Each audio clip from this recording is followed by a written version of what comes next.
Good morning and welcome, everyone. I call to order the Thursday, June 1st, Kansas Corporation Commission Business Meeting to order.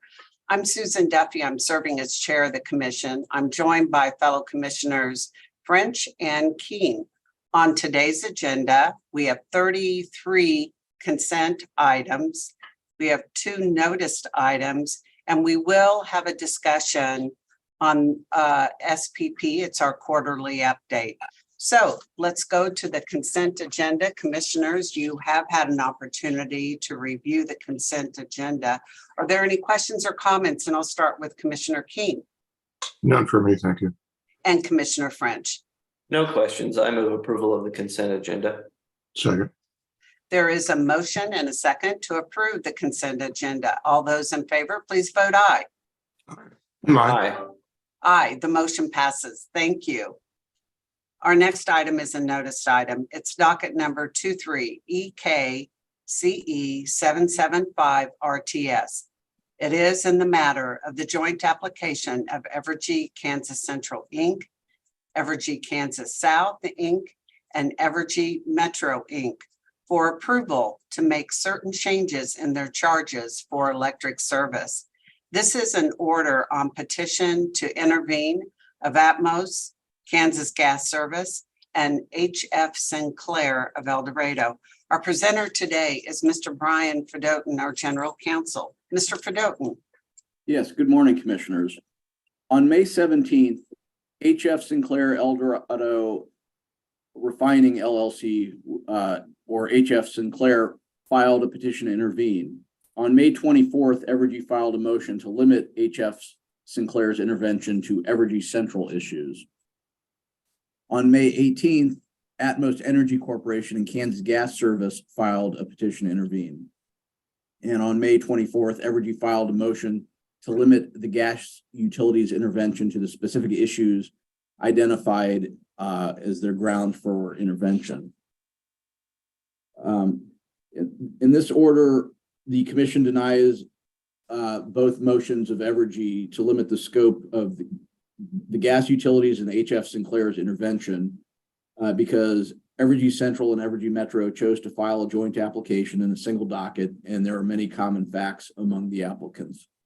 The commission reserves the right to revisit this issue in the future, and this decision does not restrict Evergy's opportunity to make objections to discovery and at the evidentiary hearing for relevance. This order grants HF Sinclair's petition to intervene, and it grants Atmos and KGS's petition to intervene. With that, I'm available for questions. Thank you, Mr. Fedotin. Commissioner Keene, do you have questions or comments you'd like to make? No questions, thank you.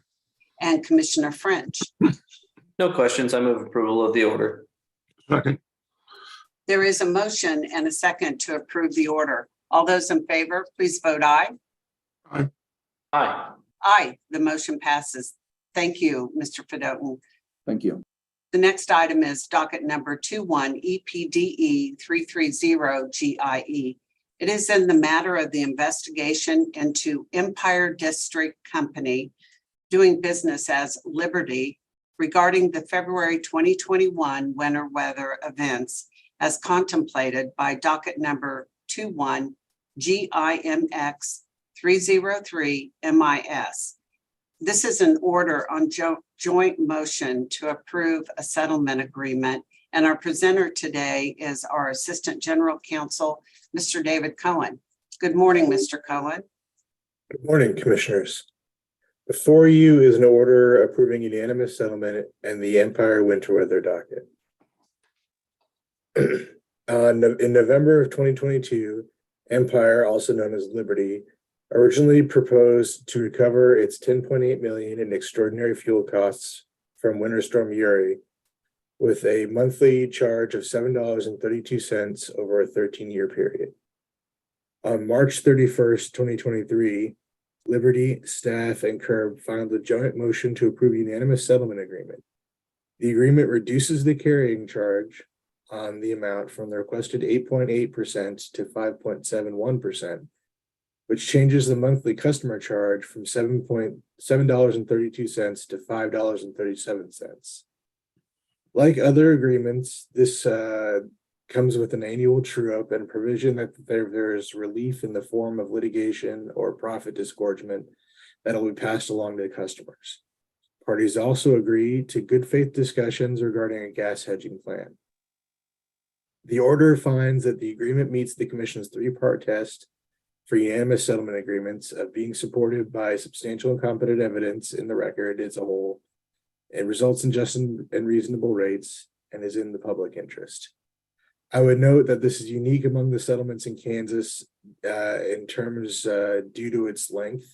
13 years is, I think, the longest term we've seen for such a recovery, but it was necessary to reduce the monthly impact for customers.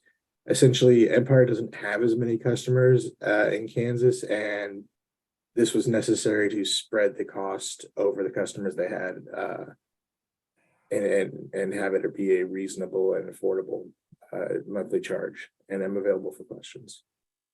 Thank you, Mr. Cohen. I'll turn to Commissioner Keen. Do you have comments or questions? No questions, thank you. Commissioner French, comments or questions? No questions. I move approval of the order. Second, There is a motion and a second to approve the order. All those in favor, please vote aye. aye, Aye.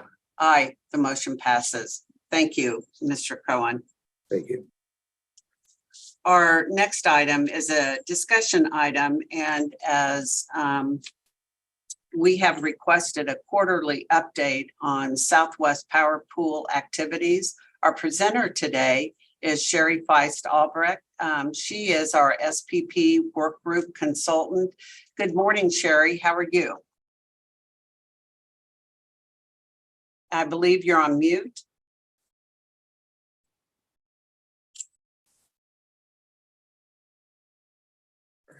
Sorry about that. There we go. I got fixated on screen sharing, and I think I need to get on I need to move something here to get to. You go full screen, you can just hit F5. Okay. F5.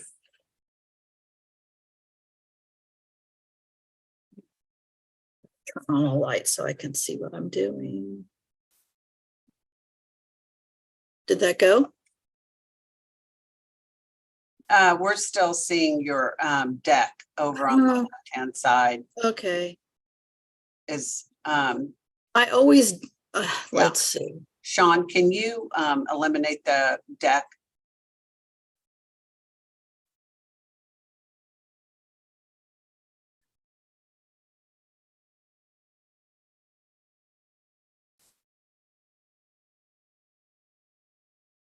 I needed to hit the slideshow thing and I don't, Right.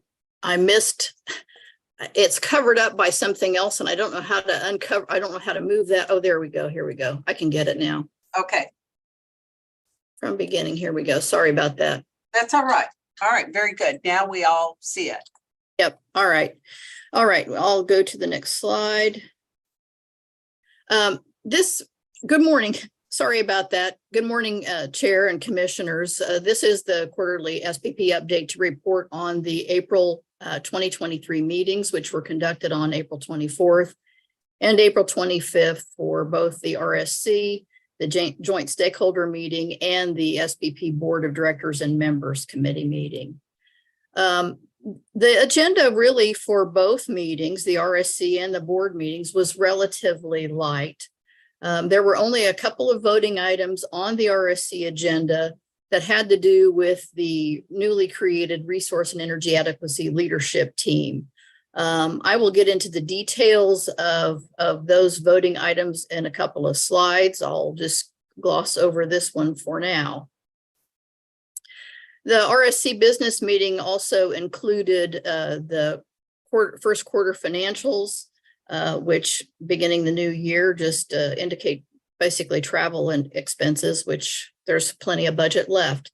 There was a cost allocation work group report, which I presented to the RSC, as well as the HIT M1 congestion hedging. And I will go into a little bit of detail, but not a lot on the cost allocation working group, because HIT M1 was a big part of that and has been a big part of that ongoing work with cost allocation. Of note, we also continued some discussion on the safe harbor rule, which I've discussed with you before.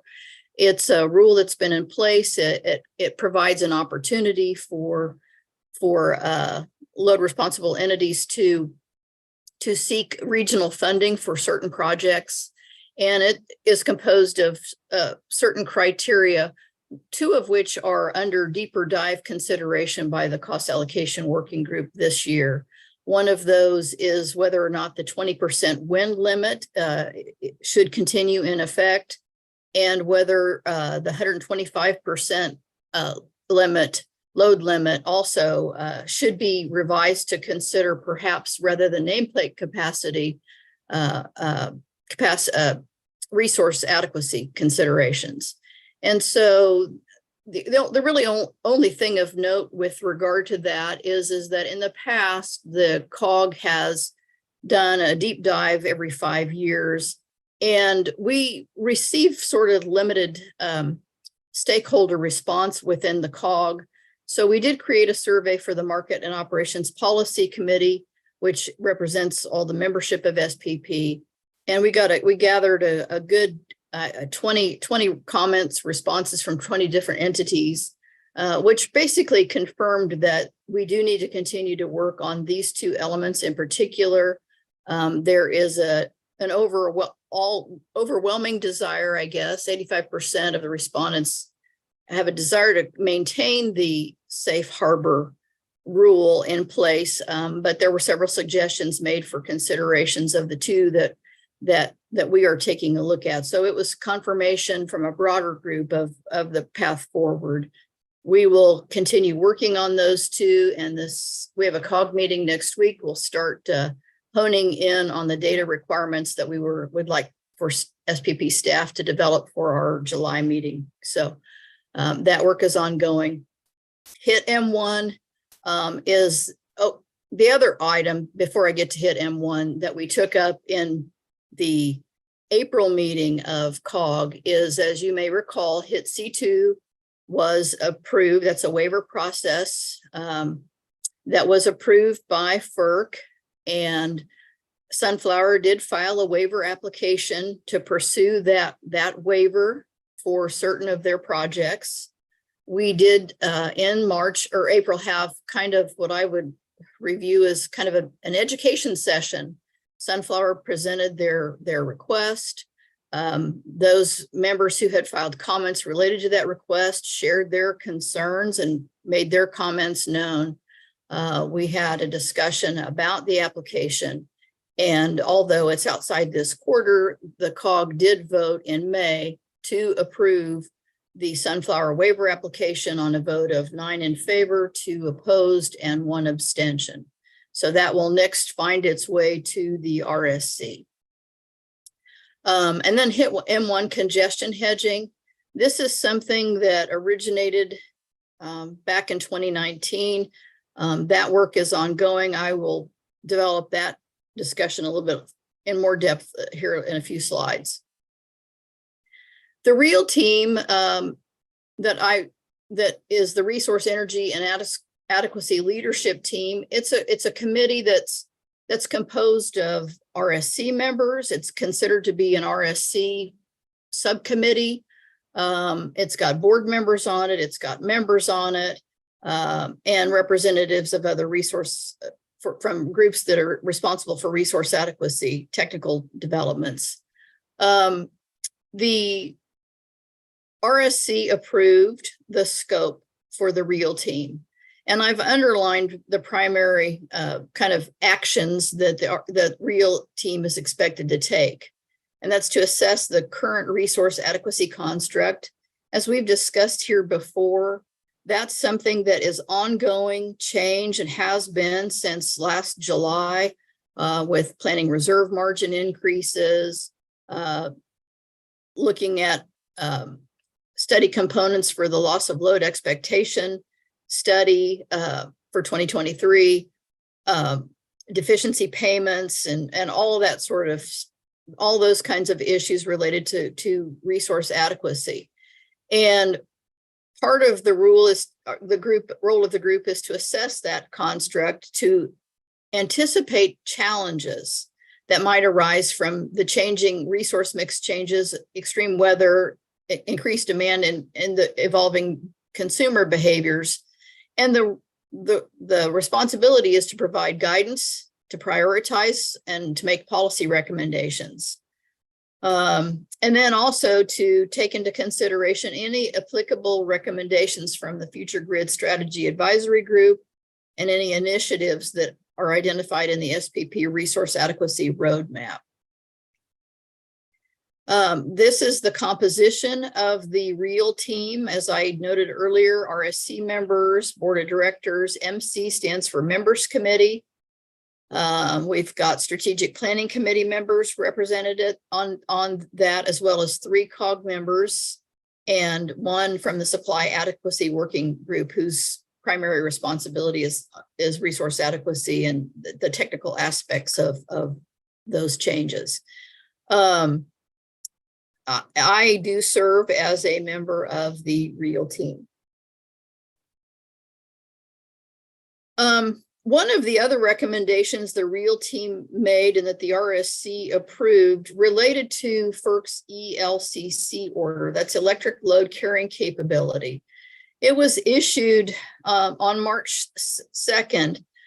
FERC in August of 2022 had approved SPP's ELCC filing. Subsequent to that filing, the Clean Energy Advocates made a request for rehearing, which was granted. And this order from FERC essentially follows on after that, after ruling on the order on rehearing, and it ends up rejecting the SPP's ELCC filing. Most of it is related, if you'll note the second bullet there, it's primarily because the commission found that the filing lacked a definition for seasonal net peak demand, net peak load. And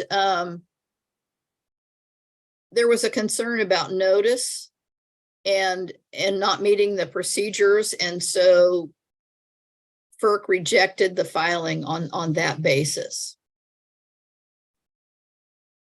The dissents, there were 2 dissents, one from Commissioner Clements and one from Commissioner Danley. Commissioner Clements really felt that the filing was not just and reasonable, was not, it was unduly discriminatory action and failed to address reliability concerns. So, and then also Commissioner Danley had expressed some concerns about needing to satisfy the rule of reason. It's got to provide clear notice of the proposal, and it really should address accreditation of wind and solar resources and thermal resources in a similar manner.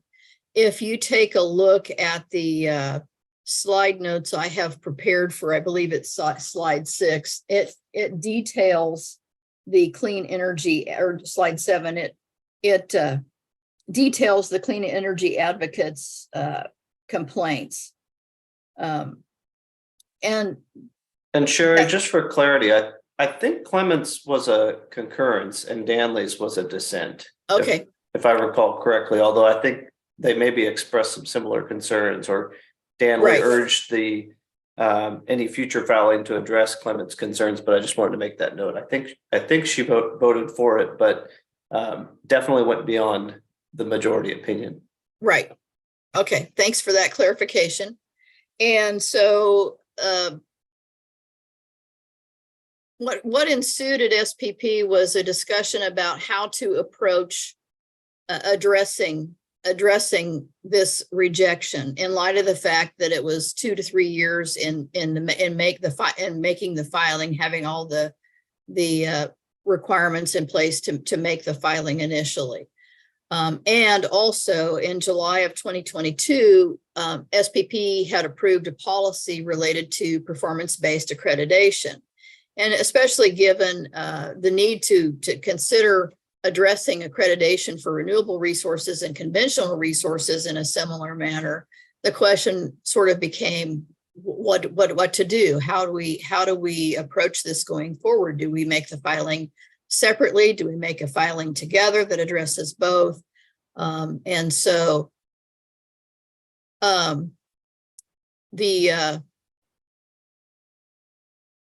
Real Team, just so you get, this is just kind of the background, although the policy was approved in July of 2022, the revision request for the performance-based accreditation was just posted on May 1st, 2023. Comments were due May 23rd. So the Real Team made the following recommendation, and that was to direct the supply adequacy working group is to separate the ELCC and the performance-based accreditation filings into two separate revision requests. And the ELCC revision request should reflect the guidance provided by FERC. And then the two revision requests should be harmonized to explain how the treatment of resources is equitable and appropriate. And SOG is directed to complete both revision requests for consideration by the Board of Directors and the RSC no later than October of 2023. And then they are directed to file the revision requests in parallel.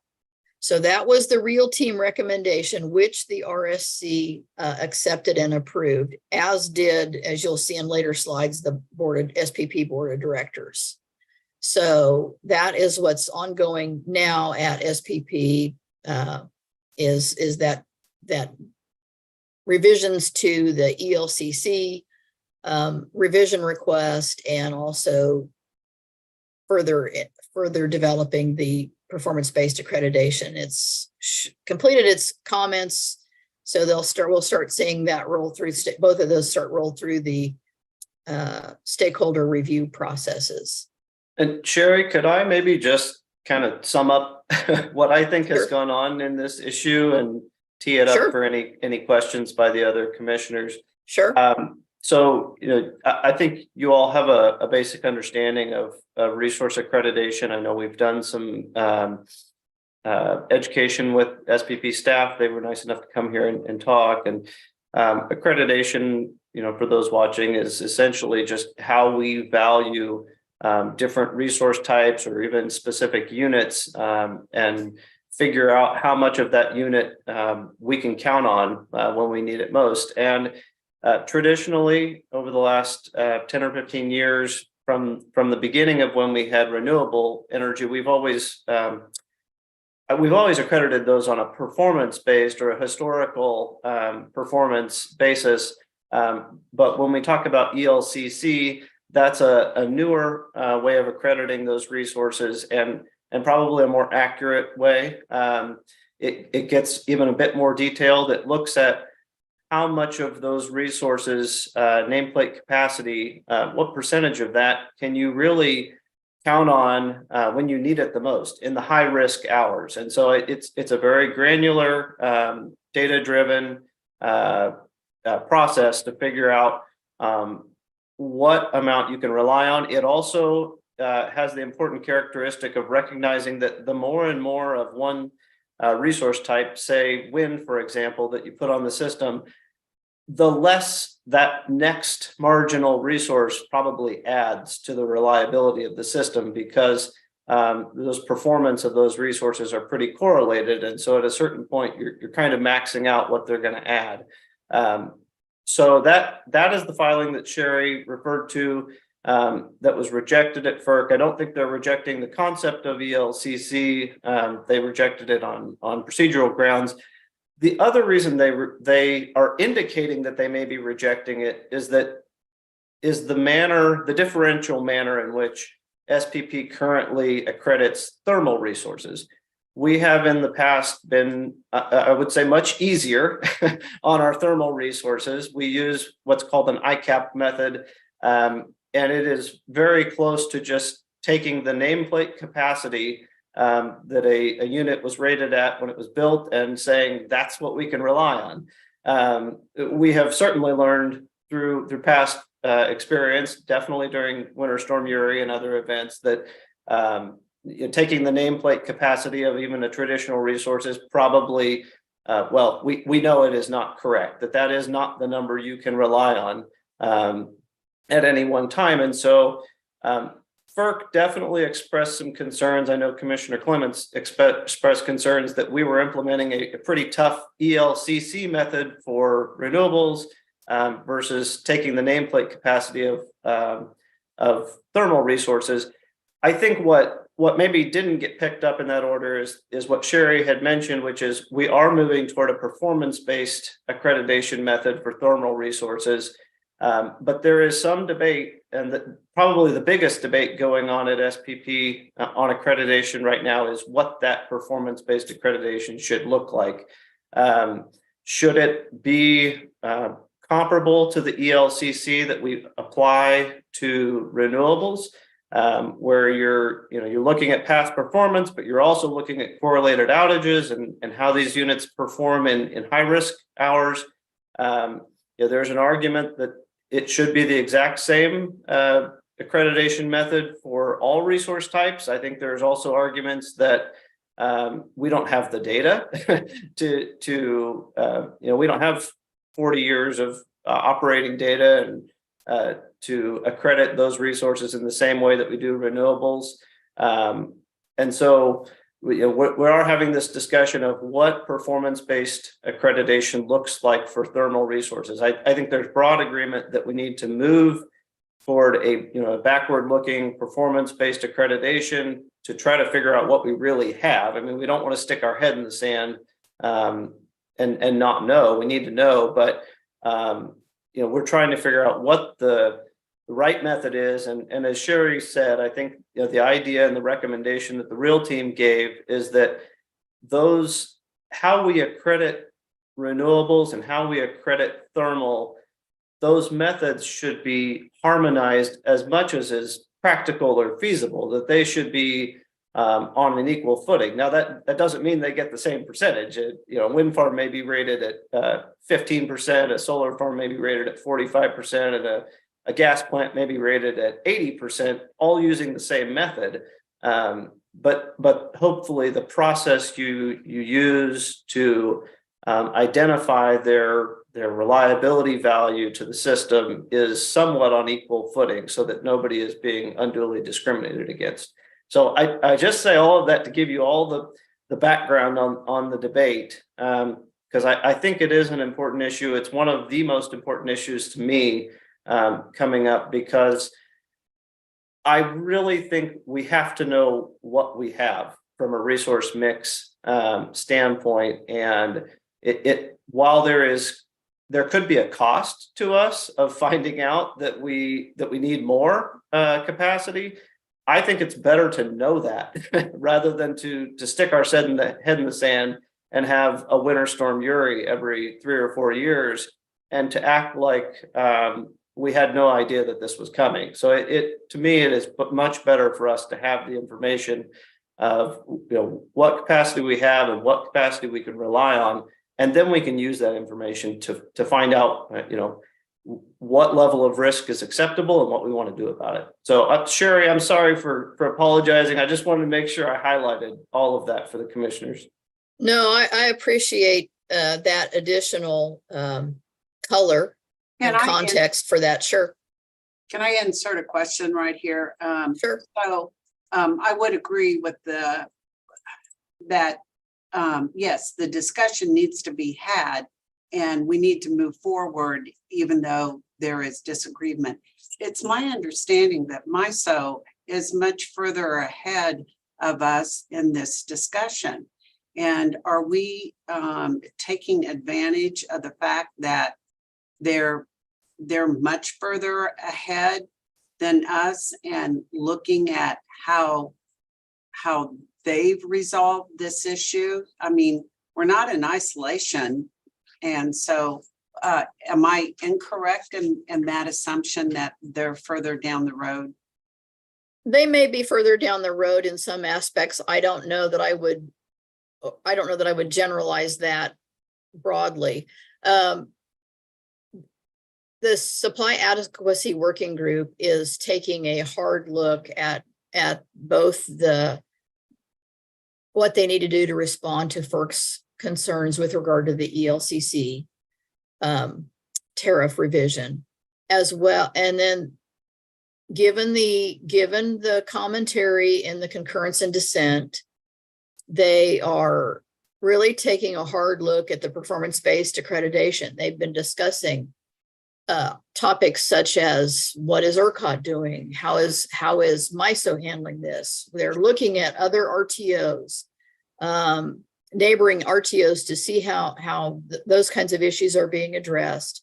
They're evaluating the whether or not ELCC should or could be applied to conventional, and they're taking a real hard look at, well, if we want to maintain a different, if we don't want to take an ELCC approach with performance-based with conventional resources, we know that we have to be able to justify what those differences are, and we need to treat issues like for like as much as possible. For example, in the performance-based accreditation policy that was approved in July of 2022,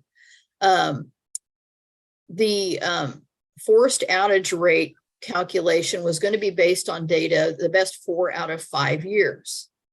Now, they are taking a look at whether or not that particular aspect of the policy should be revisited, and whether there should be no elimination of consideration of data. They're also looking at, well, we have 40 years of are in the process of developing 40 years of weather data. But some of the renewable resources haven't been in place for 40 years. How do you address that? How do you compare apples to apples when you have that sort of a situation? So they're looking at all of those issues and trying to harmonize as best they can. And if not, they don't have to be identical. The two accreditation methodologies, but they have to be able to they have to be comparable, and whatever difference needs to be justified. So to the extent that there is some justification for a difference in how you approach accreditation, they recognize that that's going to have to be justified. And so they're looking for ways to shore everything up and to make the best argument possible for FERC. So that's all part of the ongoing discussion that's happening at SOG right now. Sherry, I'll just add, I think, Commissioner Duffy, to your question of, who's ahead or behind, I know there are regions, and I think MISO may be one of them, that have gotten their ELCC accreditation implemented for wind and solar. And we were a little bit behind them, and for whatever reason, our proposal got snagged up at FERC. But I think it's going to continue to move forward. But I would say the broader conversation, as far as resource adequacy goes, as I travel around to different conferences and speak with my counterpart regulators in other regions, or speak with personnel of neighboring RTOs really across the country, one thing I have realized is we are all having the exact same conversation right now. And frankly, I think SPP is a bit ahead of the game because we happen to be longer on capacity going into this. I don't think we got ourselves quite as behind as some of the other regions, but we are all having the conversation about what is the appropriate amount of capacity to have, and how do you accredit that capacity? And then what are the list of attributes that your entire mix needs to have to maintain a reliable and continuous service quality to all of your customers. And so we're all having that conversation. I would say, two things that I want to emphasize here. One, the REAL team, the Resource Energy and Adequacy Leadership Team, the entire purpose of that team is to address those questions and to try to keep us ahead or to jumpstart our conversations within the Southwest Power Pool to make sure that we maintain resource adequacy, that we have the attributes we need to maintain a reliable system. That is the entire reason that I created the team and, tried to get a broad mix of leadership, including board members on it, because I wanted to make sure that discussion was elevated, because to me, it is the most important issue. And I think SPP's, like I said, a little bit ahead of some other regions, in a better place than some other regions, and I want to stay there. The other thing I would say is that I think SPP is in a bit better spot for another reason, and that is simply our regulatory structure.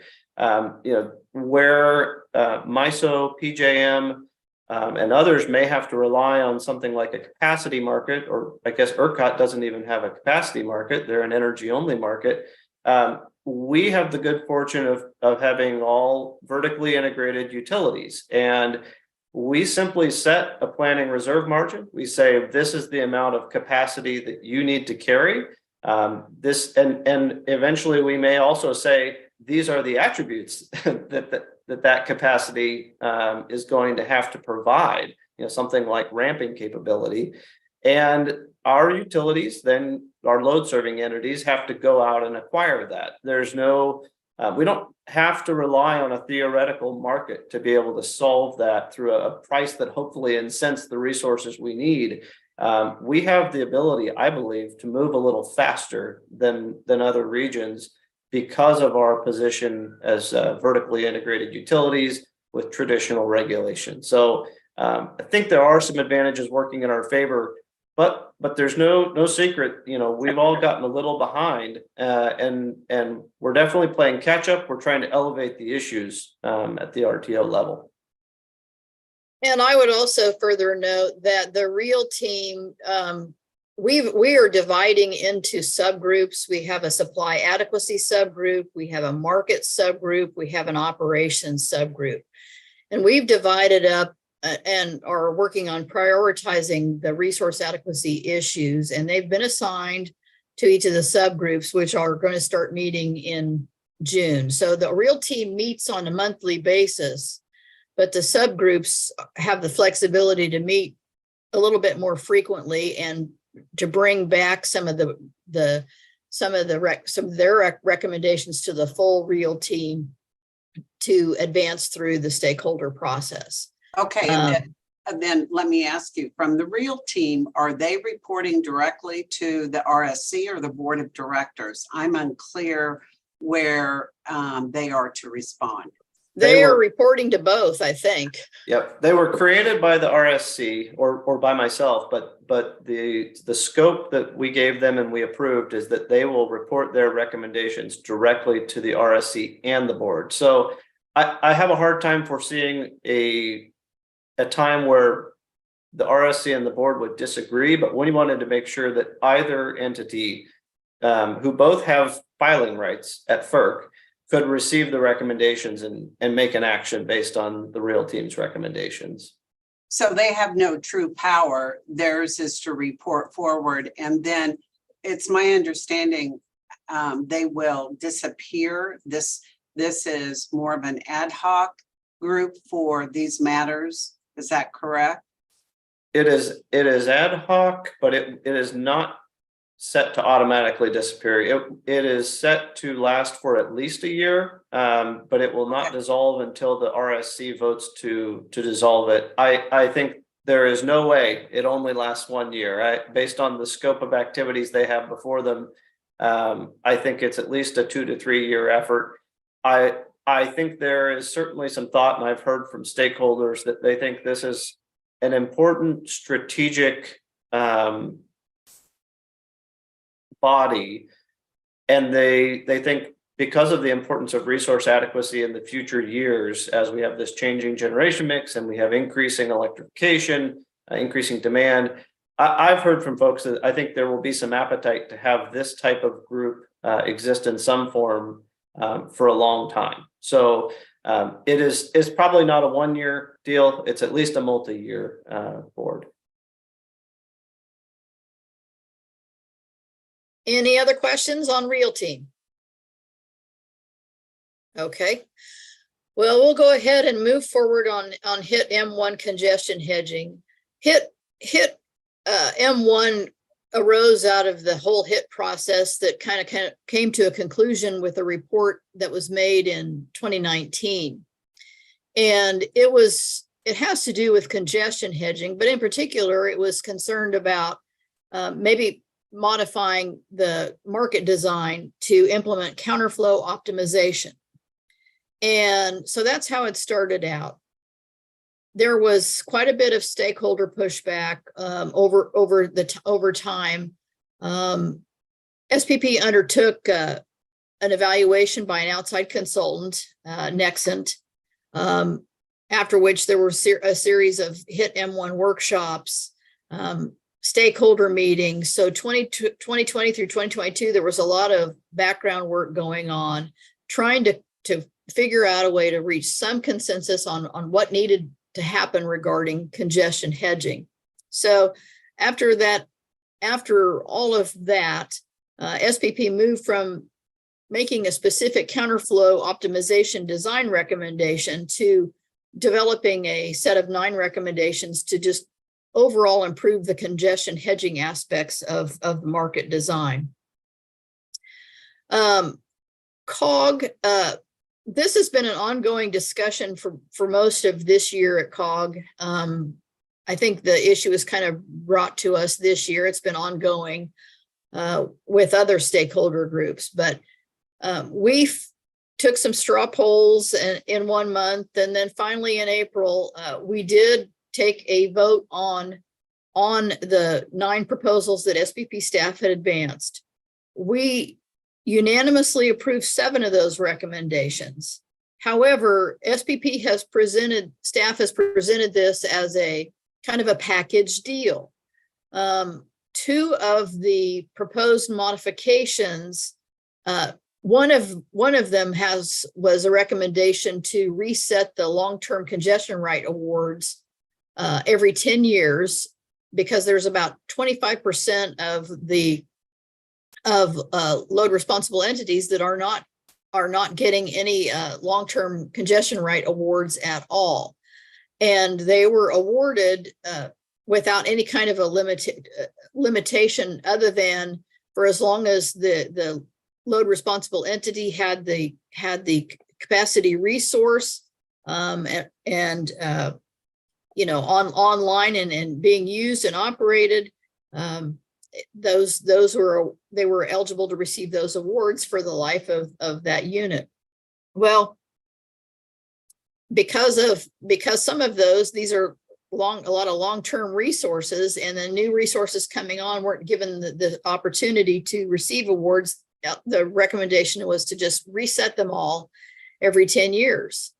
That met with a lot of opposition from stakeholder groups, which sort of is reflected in the COG vote here. It failed. It was a 6-6 tie within COG. So the other element of the package did pass, but it was a close vote, and that was to approve the recommendation for distribution of excess auction revenues. And the greater of the two, the greater of these two, I suppose, depends on who you ask. But the long and short of it is the RSC has not yet voted on this. The direction that we received from RSC at the April meeting was to continue to work on these 2 in particular, these 2 recommendations in particular, to see if there was a way that we could arrive at a broader consensus related to these. We are working on that, and we'll take up some further discussion at the COG meeting next week. But we developed a list of proposed items that we wanted SPP staff to consider. I think we had 14 options that we developed for the resetting the LTCR, and we had about 4, I think, on the excess auction revenues piece. And we asked COG members to vote on their top 5. So we are whittling down from those 5 that we have on the LTCR reset and I think the 3 that we have that rose to the top on the distribution of excess auction revenues. We are going to have a discussion on those next week at COG. I think as SPP staff at this point has essentially abandoned the reset the LTC awards option. I think that's going to be pretty much off the table. We're going to try to look at some alternative means to address that. We'll have some discussion on that. There are a couple of different ways to look at it. We haven't discussed those options at COG. We will do so next week and get some stakeholder input along the way. And then I think on the distribution of excess auction revenues, it seems that the favored option there is to somehow phase in the SPP proposal over some period of time, a couple of years perhaps. And so we'll have some further discussion about that next week. But our hope is that we can get some data, specific data for that to follow, so that we can follow through on that and maybe get to at least a vote on the policies in July. We're aiming for that. That's the direction that we have from the RSC. However, I think if we're close and not quite there, we can make a recommendation that we might need a little bit more time. We'll see how that goes. But that's kind of where we are. We're pretty close with respect to having 7 of the 9, but these last 2, especially the 10-year reset, is pretty difficult. Now that SPP staff is willing to kind of set that aside and look at some other options, hopefully we will be able to reach consensus. So that's where we are with that. There's the RSC action, and so there's more to come. Since I have in the past given you some resource adequacy policy indications regarding different revision requests that have been going through the RSC or through the stakeholder process and that FERC filings were made on, I thought I would bring you up to speed, especially since FERC resolved a lot of these during the month of April for us. As you may recall, there was a deficiency payment waiver that was advanced as one of the proposals, and I've left in the details of that. They're really not very relevant since FERC did reject that filing on April 17th. FERC basically found that the filing was not just and reasonable, that the original SPP resource adequacy construct contemplated that load responsible entities needed to plan for capacity, and FERC felt that this undermined that resource adequacy construct that they had approved in 2018, and so it rejected the filing for that, as well as some other reasons. And so that's the outcome of that particular revision request. There are 2 more that I'm going to update you on. One's the sufficiency valuation curve. It applies for 2 years after the approval of a planning reserve margin increase, and it's intended to protect the incentive of the current deficiency charge, and it compensates excess capacity for providing reliability. FERC did approve that on April 24th. And then the other resource adequacy construct that was approved also on April 24th was the recognition in the SPP tariff that if you make a deficiency payment, then you have satisfied the resource adequacy requirement of the tariff.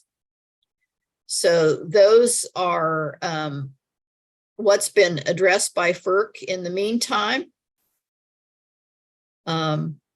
And unless there are questions about that, I mean, we have some other matters in the till right now. For example, SPP staff is working on a resource adequacy requirement for the winter season. It's a revision request that is going through the stakeholder process now. I believe it's coming to COG or has been. I'm trying to recall if we've had it or if it's coming. In any event, it'll be advancing, I think, probably to the RSC, probably for the July meeting. And it establishes the resource adequacy requirement. The resource adequacy requirement that SPP currently has is for the summer season only. So this would revise those portions of attachment AA to expand it from a summer season resource adequacy requirement to a winter season resource adequacy requirement. That does have some impacts on the current deficiency payment mechanism, because the current mechanism is an annual payment. And so they've been making some changes to factor in the winter season and if there's a deficiency in one season versus the other, how does the deficiency of payment address that? And so that will be coming to the RSC for decision, I believe, as I said earlier, in July. Once that is adopted and once the 2023 LOLE study is concluded, there will likely be a decision on planning reserve margin for establishing a planning reserve margin for the winter season. Sherry, I thought I would add just a little color to that. Okay. And maybe you can correct me because you're deeper into this, but my understanding is there's a planning reserve margin that is applicable to the summer, obviously, and there's a penalty associated with that, a deficiency payment associated with that. The planning reserve margin is applicable, or there is one applicable to the winter now, but there is no penalty associated with it. And so even though we have now risks associated with it of not having enough capacity at certain times, in theory, folks could take a bunch of planned outages for maintenance during the winter season and not be subject to any penalty. And so the idea here is to calculate a planning reserve margin for the winter and to make it subject to penalties if you do not meet it. Correct? That's correct. Yeah, and I would also add, I think that's a good idea. It's probably something I will support, given the importance and difficulty that we've had with resource adequacy during the winter season. But I think we are also looking at resource adequacy and energy adequacy during all seasons. The uncertainty of our mix and when different resources are going to be available. I know the commissioners have probably seen that we've had resource alerts and conservative operations during spring and fall, which never used to happen. And I think that has led to SPP being much more cautious to allowing generators to take maintenance during even those shoulder months. And just to highlight for you all, I think that's a sort of a coming issue that now a lot of our conventional generation is it's being pushed to never take time to maintain their plants, which then it can be a vicious cycle. Then that you may have more forced outages and your plants may break if you can't take the maintenance time that you need for those plants. And so I don't necessarily have the answer for you, but I want to highlight that there are a lot of issues here as we recognize the different seasonal issues that we're facing.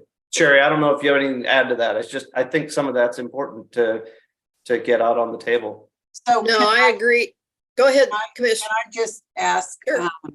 You said conventional generation, I would add to that, and conventional transmission. So I think that factors into the equation too, that as we look at our transmission capabilities and how those might assist with the conventional generation and surrounding issues, that they're really hand in glove. 1, 2, when does this go into effect with is this for this winter season that the update will be effective? For the resource adequacy requirement? Yes, with the penalty.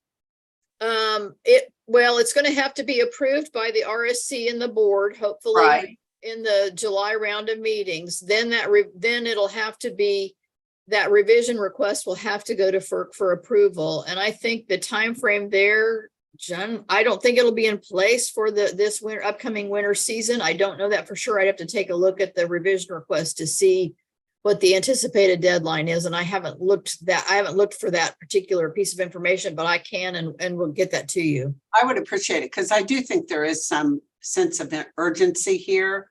I think we're knocking on wood, and that's our backup. A penalty doesn't solve the problem, but it makes it more real.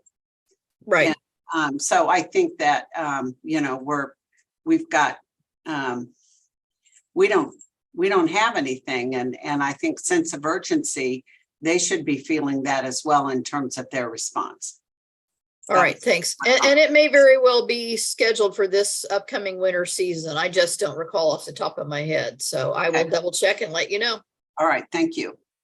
Thank you. And Go ahead, Sherry or Commissioner Keen. I don't see him on the screen, so I don't know if he has a question either. anything else? There he is. Commissioner Keen does have a comment. I'm here. I'm here. I don't have a question yet. All right, Okay, all okay, right, real good. Thank you. all right. And then this is the IRATF update. We only met once really in this last quarter. I believe it was once, maybe twice. And we've been kind of just hacking away at these initiatives piece by piece. We did close out a couple of initiatives. Setting up SPP, one of the recommendations is for there to be a development, a schedule, an annual assessment of reliability attributes. And so that's something that, and then defining those minimum reliability attributes. Those are things that those have kind of been handed off. I mean, we closed them in part because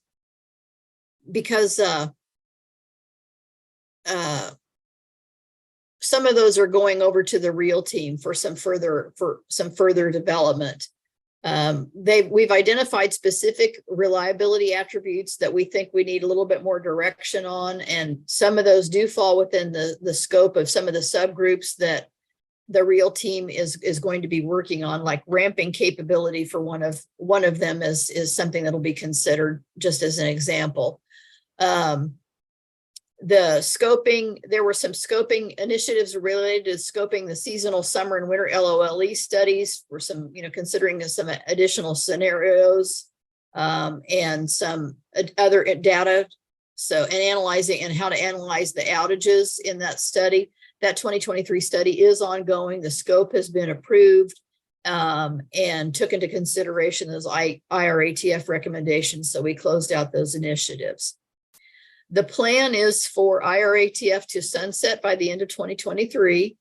And to the extent that there are any initiatives that remain open, they'll likely transfer to the REAL team. And some of them, like I said, have already are being given dual consideration. And I think the next slide shows the remaining initiatives and the timeline. Now, you'll see the timeline here for resource accreditation and performance-based accreditation. That's probably going to be changing given the ELCC decision to more like the October 2023. But I think it's probably July 2023 for maybe IRATF action. So at least that's how I'm interpreting this schedule at this point. And so the rest of these are remain ongoing work. I'm trying to recall when our next IRATF meeting is. I think it's in a couple of weeks. So I should have more information then. We did not, I think we met in March and April. We did not meet in May. So, and then the joint stakeholder briefing was held following the RSC business meeting. This was the agenda for that meeting. I did want to note, of note there, I think HIT M1 is encompassed within the markets update as well as the HIT update. And so of note here, I thought might be a particular interest was Winter Storm Elliott. SPP staff did form an internal group to take a look, and they made a recommendation report as part of the stakeholder briefing. If you'd like to see that report, I'm happy to send it to you. But they did recommend 11 new internal opportunities for process improvements to mitigate challenges during future extreme events. And they encompassed operations issues, transmission planning issues, communications, markets, and then some compliance. And I have those detailed. I can go through them now if you'd like. I also have them detailed in the notes to slide 21.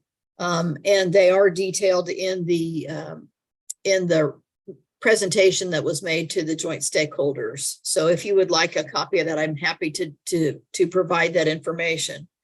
But most of these were kind of I look at them as kind of a further spin, I guess, on some of the URI operation. I mean, they were alternatives or little enhancement that might be needed to some of the already existing IRATF recommendations, and looking for some. So for example, one of them was to improve forward-looking studies to more efficiently apply uncertainty of forecasting for load, wind, outages, fuel supply, interchange, and external impacts. Some of them were to include extreme winter weather analysis in winter scenario studies, taking a look at that for transmission planning purposes. They want to implement an SPP app to push notify on, weather events or extreme conditions or resource advisories. Let's see, markets, trying to improve the offers based on gas price forecasts and resource load lead time during extreme cold weather. So there are several little things there that are kind of just enhancements to the pre-existing IRATF recommendations. And then with that, the SPP Board of Directors and Members Committee meeting, they did accept the Grid of the Future report and its recommendations, some of which will be informative for the REAL team to act on. I'm happy to furnish you a copy of the Grid of the Future report if you have not received that. And then they did approve the 11 recommendations from the Winter Storm Elliott report. On the consent agenda, a lot of committees, some changes, scope changes, appointments, a revision request, some of the SPP benefit plans, lines of credit, financial audits, and they did approve the REAL team recommendation on ELCC and performance-based accreditation. They did make some changes to, there was a recommendation on the independent expert panel for Order 1000 competitive projects.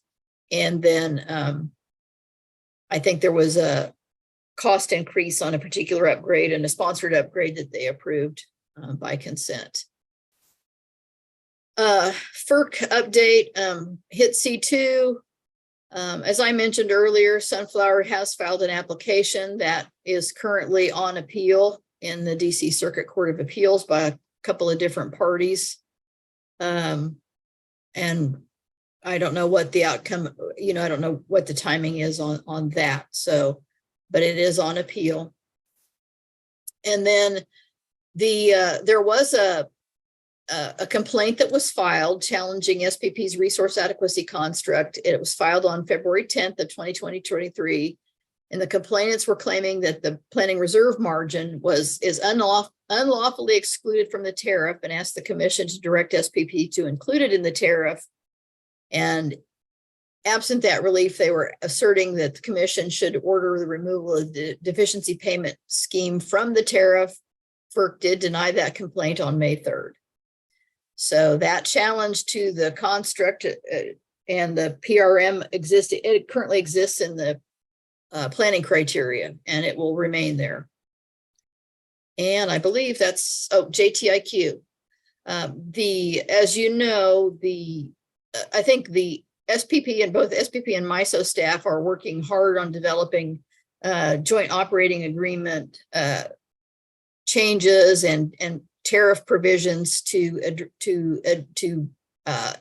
advance the JTIQ process to FERC for approval. In the meantime, they took opportunity to file a joint application to the Department of Energy for a Grid Resilience and Innovative Partnership Program grant. And that has been filed, was submitted May 19th. And I believe that is my last slide. Thank you, Sherry. I appreciate that. And turning to commissioners, are there additional comments or questions? Starting with Commissioner Keen. Yes, thank you. First of all, thank you so much, Sherry, again, for, pardon me, your willingness to do this so effectively and so consequentially for us. I have an overview question, and I suspect there may even be people who are listening in who are interested in this as well. We are seeing, at least by my reckoning here, with increasing frequency, these SPP research advisories. We're seeing them in really not necessarily what I would consider to be peak load of seasonal factors, not at all. We're just seeing them being issued with such frequency. I guess my question would be to you is, what are the sources of such frequent reliability concerns? Why is this happening?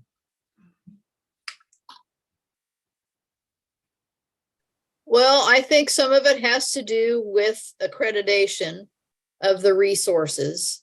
And some of it has to do, they've got to take outages sometime.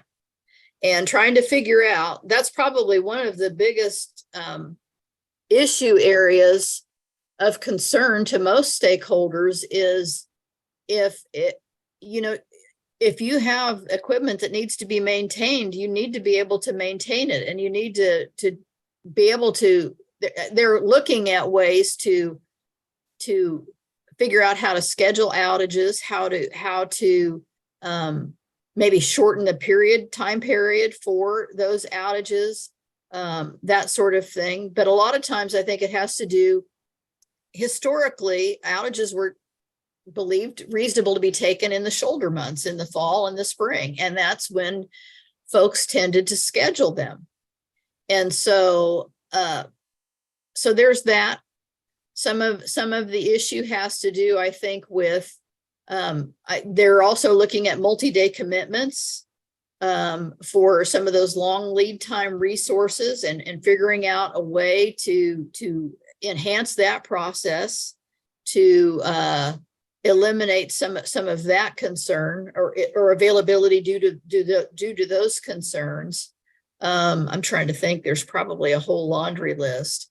Well, Sherry, I will just add while you're thinking, I don't want to interrupt you, but I think retirements are a piece of this as well, Commissioner. I think, we obviously have an evolving generation mix that is including more intermittent or weather constrained resources, and those are being dispatched in the market when they're the least cost option.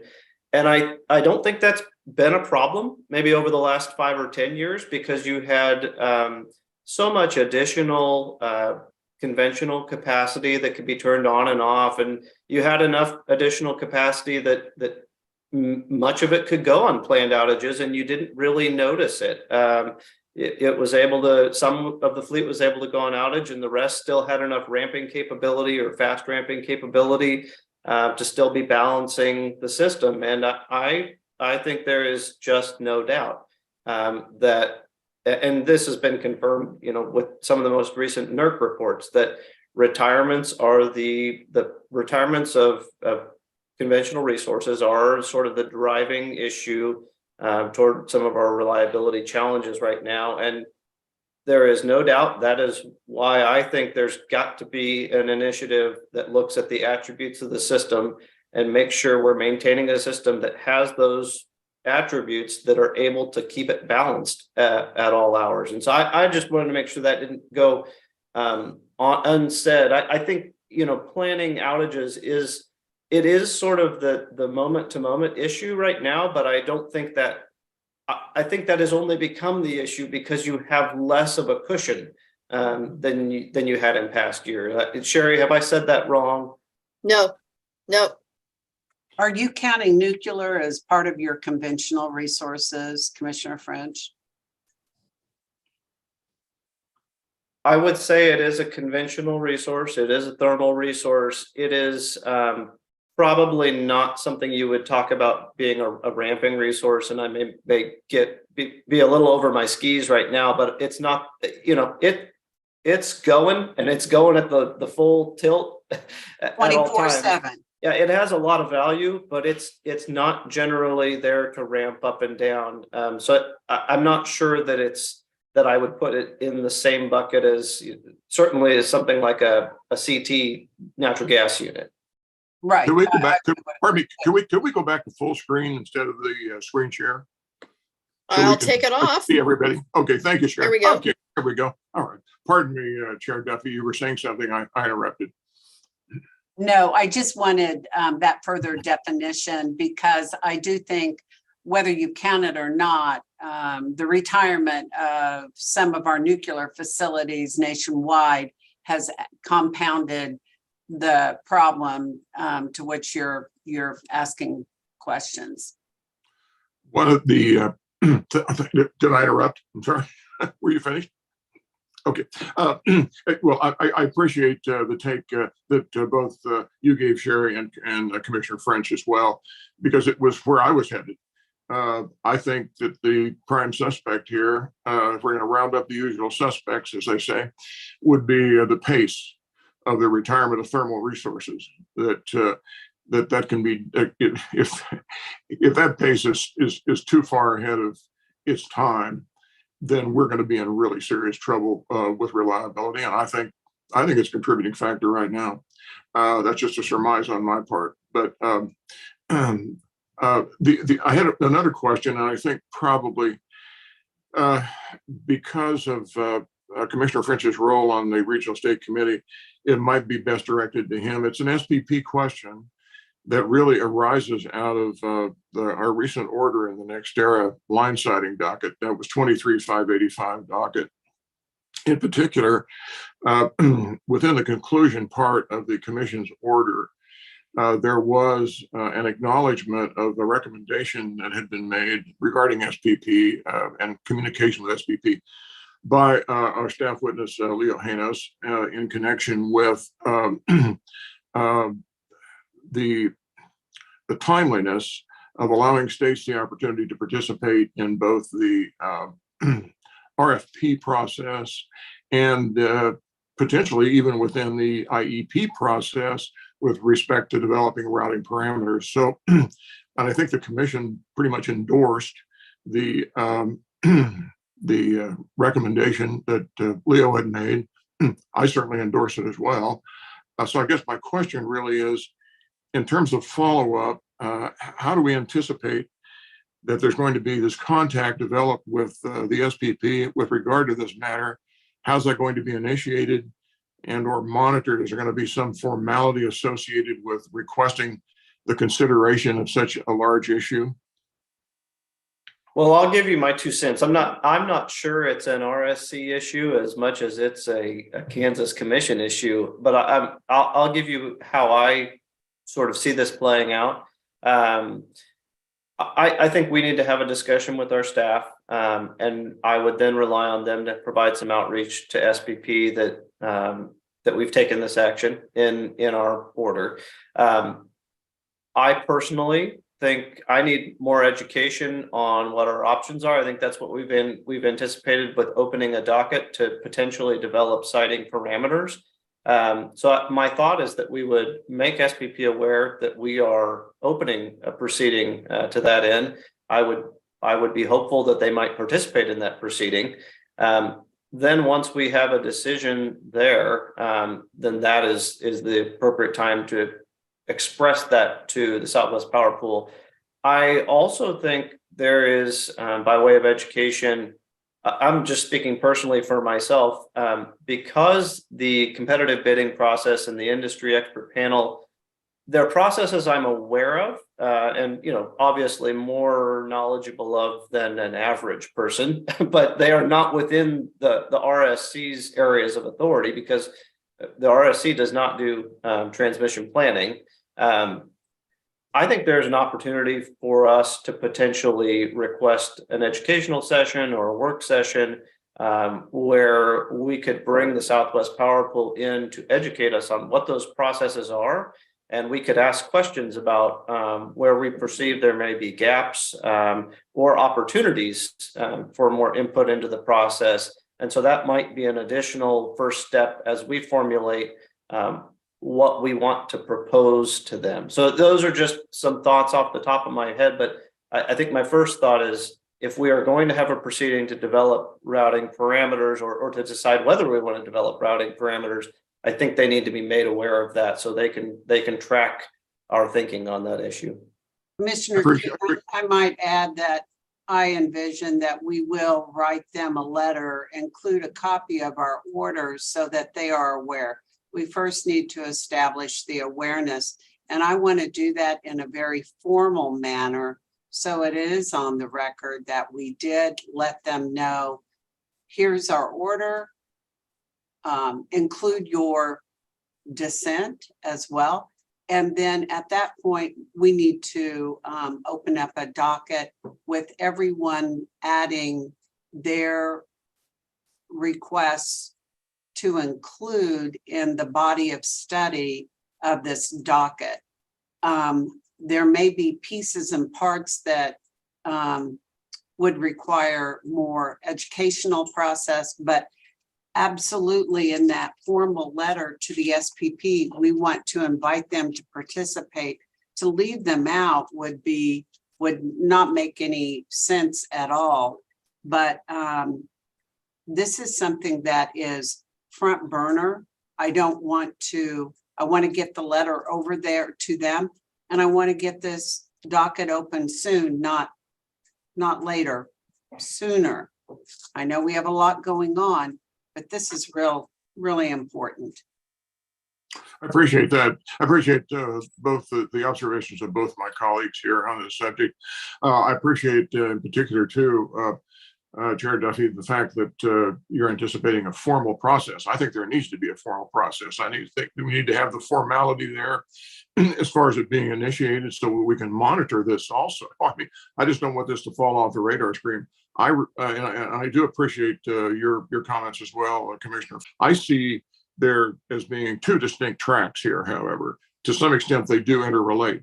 The one track is the general investigation we can open with respect to principles and priorities we want to set as far as line sighting proceedings. That's a big deal, and I think we should do that. I think we're having a consensus on that's pretty simple. But the other part of that is not waiting until we finish that process to knock on SPP's door and say, oh, by the way, this is kind of a big deal, because I think any changes that I'm guessing here, totally.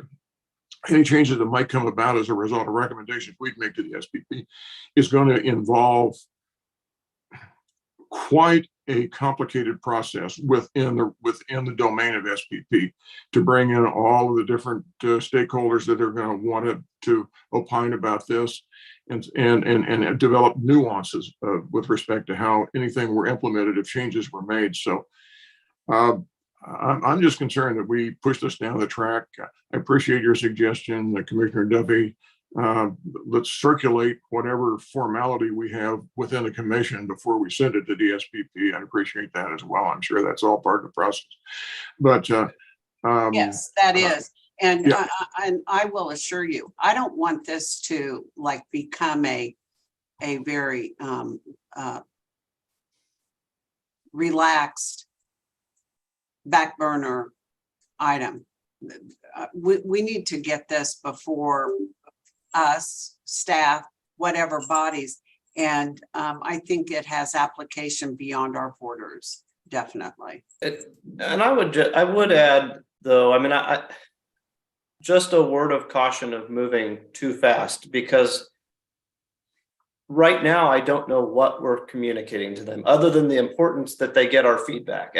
But I think if we were to communicate to them right now, I'm not sure what message exactly we're sending, because we have a lot of decisions to make in a potential docket. If you're developing routing parameters, you're making choices like, do you prefer lines to parallel each other to reduce the burden on unencumbered, currently unencumbered land, or do you prefer to see more greenfield projects? Each will have its pros and cons. You're making decisions like, do you prefer to see lines diagonal across farmland to save money, or do you prefer to see straight lines, even though that may cost more to the ratepayer? So I think these are all going to be very difficult, thorny questions. I think you also have the question of whether you want to have a one-size-fits-all routing parameter versus is it better for us to consider these things on a case-by-case basis? And so I'm just speaking for myself that I'm not ready to answer all those questions right now. And I think that is why I would need a proceeding with an evidentiary record and the ability to question the participants on those before I could make any decision. And so I am all for moving forward with haste, moving forward deliberately, and communicating that to the Southwest Power Pool. I just struggle a little bit with what I am communicating to them until we have that proceeding. Right. And I'm more talking about process, not the details of is it a dead end structure or not. I'm talking about the process that the entity goes through and where we intersect with them on any project, not specifically the details, but the process of approving a project. That's my first, in my opinion, my first order of business, so that we have, we are able to integrate in the process. And where do we do that? How early? That's where I am. The other stuff in my book comes later. I'll be even more specific. And to take off to what Chair Duffy just mentioned, I don't have any hesitancy about our moving on this soon with respect to SPP. We don't have to identify the myriad of issues that are going to be complex and have to be considered. We don't even have to offer solutions to any of those. That's not the problem. The problem is, and I see it as I see it addressed within the body of the order, it was addressed as a concern that I had within my dissenting opinion. It's quite simple. You have a major process problem right now, and that is the involvement of the state at the earlier stages, so that we can have some formal communication channels that are established and are built into the cake, built into the process of considering both the RFP process and the IEP process. We don't have to cope with the myriad of issues that are out there and provide solutions to them. We don't have those things.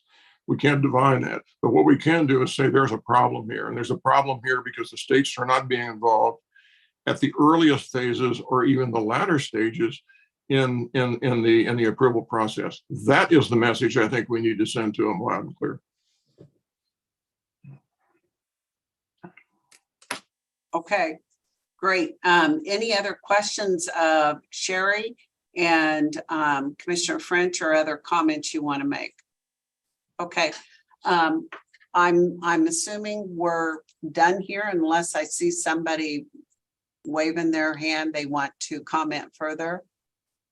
I will say this, I do appreciate Sherry coming before us and letting us know what is transpired. And that we can focus on this solely for an hour, hour and a half, and then what's coming down the road. SPP, as we all know, is very much an important part of so many of our processes and how we act and react. And so it is important that all commissioners are aware of what is occurring. So with that, commissioners, I will entertain a motion to adjourn. So move. Second, There's a motion and a second to adjourn. All those in favor, please vote aye. aye. Aye. We are adjourned. Thank you, everyone. Have a good day. Stay safe from the storms.